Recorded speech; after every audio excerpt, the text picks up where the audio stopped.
Assalamualaikum warahmatullahi wabarakatuh. Alhamdulillahirabbil alamin wa bihi nasta'in ala umuri wadin. Wassalatu wassalamu ala asyrofil anbiya'i wal mursalin wa ala alihi washabihi ajmain. Assalatu wassalamu ala sayyidi ya Rasulullah bi kulli. Alhamdulillah la nikmatul Islam wal iman wa kafa bi iman. Allahumma fini bihalika an haramik wa dini fadlika man siwa.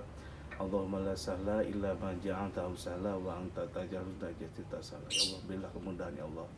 Karena segala kesulitan itu datang darimu ya Allah, maka mudahkanlah ya Allah.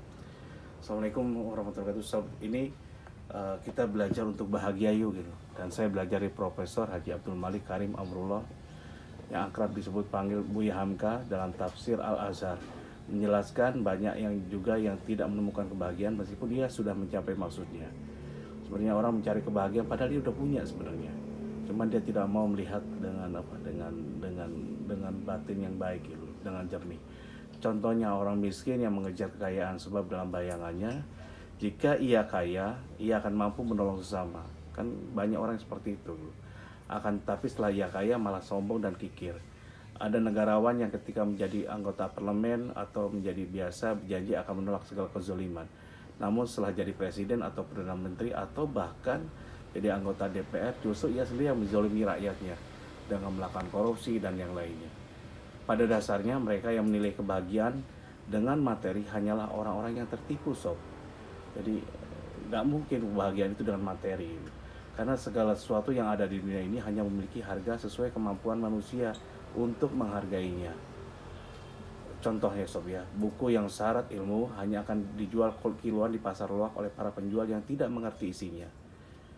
Orang yang tak paham bedanya emas dan kuningan akan menjual keduanya dengan harga yang sama karena dia nggak ngerti sob. Jadi kita harus belajar mengerti arti kehidupan yang hakiki. Manusia juga punya kecenderungan untuk rindu pada sesuatu yang belum ada padanya. Jadi kalau kita belum punya, kita pengen banget itu. Kadang-kadang rumput tetangga lebih hijau daripada lebih hijau daripada punya sendiri loh. Jadi kadang-kadang kalau belum punya kita ngotot tuh. Sebab segala isi dunia ini indahnya sebelum ada di tangan. Ini ada salah satu contoh dari Rockefeller ya, yang sepanjang hidupnya mengajar kekayaan dan namun setelah menjadi miliuner, mungkin triliuner, semua itu tak lagi berarti di usianya yang 97 tahun, dia udah 97 tahun. Ia hanya ingin agar dicukupkan hidupnya menjadi 100 tahun. Tapi ternyata apa cuman? Ternyata harta yang banyak itu tidak mampu sekedar untuk membeli kekurangan yang 3 tahun lagi. Karena pada tahun itu juga ia wafat. Sesuatu yang belum kita miliki sering disangka menjanjikan kebahagiaan, namun manusia kerap kali tidak mampu menghargai apa-apa yang dimilikinya sob. Jadi intinya kita harus menghargai apa yang kita miliki. Jadi bahagia itu dengan apa yang kita miliki, bahagia itu dengan apa yang kita punyai, dan kita nikmati aja gitu. Di saat pandemi ini, di saat corona ini, saya belajar dablek toh, alhamdulillah rezeki ada aja. Padahal saya kerja juga ini untuk seenaknya, cukupnya aja kerja. Terus saya banyak sidang segala macam-macam, alhamdulillah Allah ngasih rezeki. Satu kelebihan saya sob, saya tuh orangnya seneng dengar dan jalankan prinsip kayak Kiai Samina wa Atona. Kapan hari saya diajarkan oleh Kiai Widianto Pak Ridwan, bukan hanya bagi-bagi beras sama ini aja, sembako aja. Coba buka warung ini, warung apa? Warung makan itu gratis tanpa syarat gitu. Dan bilang saya minggu lalu, saya bilang oh ini siap, tapi Samina Watona pas dia ngomong seperti itu. Insya Allah Jumat depan. Padahal Jumat depan udah gitu ternyata apa ya, banyak Allah memberikan kebahagiaan pada saat-saat itu juga. Jadi saya udah ngomong langsung ke GM saya, kita siapin, saya kan punya alat masak, saya kan gerak di bidang kitchen, metro kitchennya. Ada noodle maker, jadi buat nasi yang pakai celupan itu sob, ada alatnya gitu. Nah itu kan ada nggak kepake di kantor gitu. Jadi habis project kalau nggak pakai, kenapa kan saya pakai noodle maker, kita buatin mie goreng gitu. Mie goreng simple kayak di orang-orang, dan itu kita layain, kita tempatin suatu wadah, kita bagikan dengan yang mentahan dan juga yang berasnya gitu.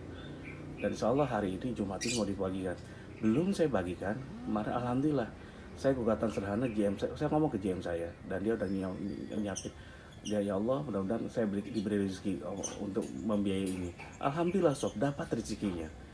Pak, saya alhamdulillah bisa jual ini, dapat rezekinya, cukup memang, ngepas memang, tapi cukup disyukuri. Dan itu kita diuji dengan kecukupannya, dengan ngepasnya itu. Dan alhamdulillah langsung dibeliin bahan, saya siapin. Belum saya beliin bahannya, besoknya kemarin hari Kamis saya ada sidang gugatan pidana itu finalnya gitu. Jadi putusan hakim.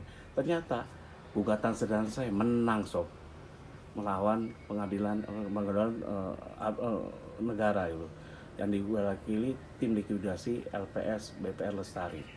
Padahal mereka, saya udah sering nego gitu. Ternyata hakim itu kadang-kadang harus melihat, saya udah tunjukin, saya nego berapa kali saya ingin menyelesaikan masalah saya, hutang saya. Dan saya ngakui bahwa saya punya hutang, GM saya punya hutang.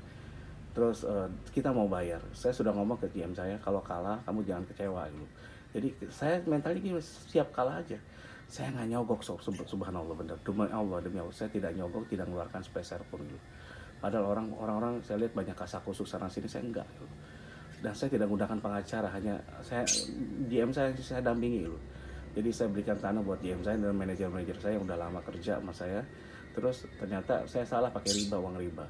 Dan alhamdulillah gitu, saya niatin, kita bilang Mbak Siti, karena salah ya udah 4 tahun kontraknya, 2 tahun saya macet, 2 tahun jalan macet, udah gitu top up dulu. Top up karena nggak ada duit, nggak ada jaminan, GM saya pakai mobil saya. Ya udah itu yang terjadi. Jadi tadinya 200 menjadi 400. Kalau total sih sampai 600-an untuk karyawan saya semua. 500-an lah, 500 jutaan gitu. Dan ternyata alhamdulillah sob, saya dimacet, gagal udah gitu dilelang, nggak laku-laku, terus gimana? Kan digugat sama mereka. Jadi lewat gugatan sebenarnya 25 hari. Dan alhamdulillah menang sob. Dan GM saya tadinya takut. Ternyata setelah saya dampingi, saya buat tenang, semua surat ini. Dan itu akan saya terapkan di SKD reguler nanti. Jadi Anda jadi pengacara sendiri dan kita harus kuat nafas sob. Jadi harus dibarengi, usaha itu dibarengi dia dengan dengan ikhtiar langit sob. Dengan sob, seperti yang dibilang sahabat saya pakai Widianto tadi. Nah alhamdulillah habis menang itu saya kan pakai motor, karena kalau sana kan susah. Sulit banget saya beli beras, beli macam-macam semua, langsung cari tempat sembako, saya beli, saya antar itu loh. Semakin sulit itu semakin bagus sob. Nanti Anda sob bisa lihat kamera 360-nya. Bagaimana dableknya saya bawa beras bawa beras sekarung, terus bawa Indomie segala macam-macam. Wah, sampai peralatan sampai penuh itu motor saya. Biarin aja. Semakin sengsara semakin nikmat sob. Dan belum udah baru nyampe kantor, itu banyak sekali orang ngasih kerjaan, calon kerjaan. Ada yang kerjaan deal, ada yang kerjaan di bawah sekitar 200 ke bawah, ada yang dari Solo tiba-tiba datang, pengusaha Solo punya hotel di Solo datang ngorder, terus ada juga dari bule Italia, si Mauro gitu. Anak muda mau buka dua restoran pizza gitu. Habis itu sob, insya Allah nanti mungkin Selasa saya diundang juga, ada satu pabrik catering besar gitu. Mungkin kontraknya 500 sampai 1 miliaran gitu untuk kerjaan cateringnya. Doain aja. Kita kan calon kerjaan, kita samperin aja dulu gitu. Kita lihat.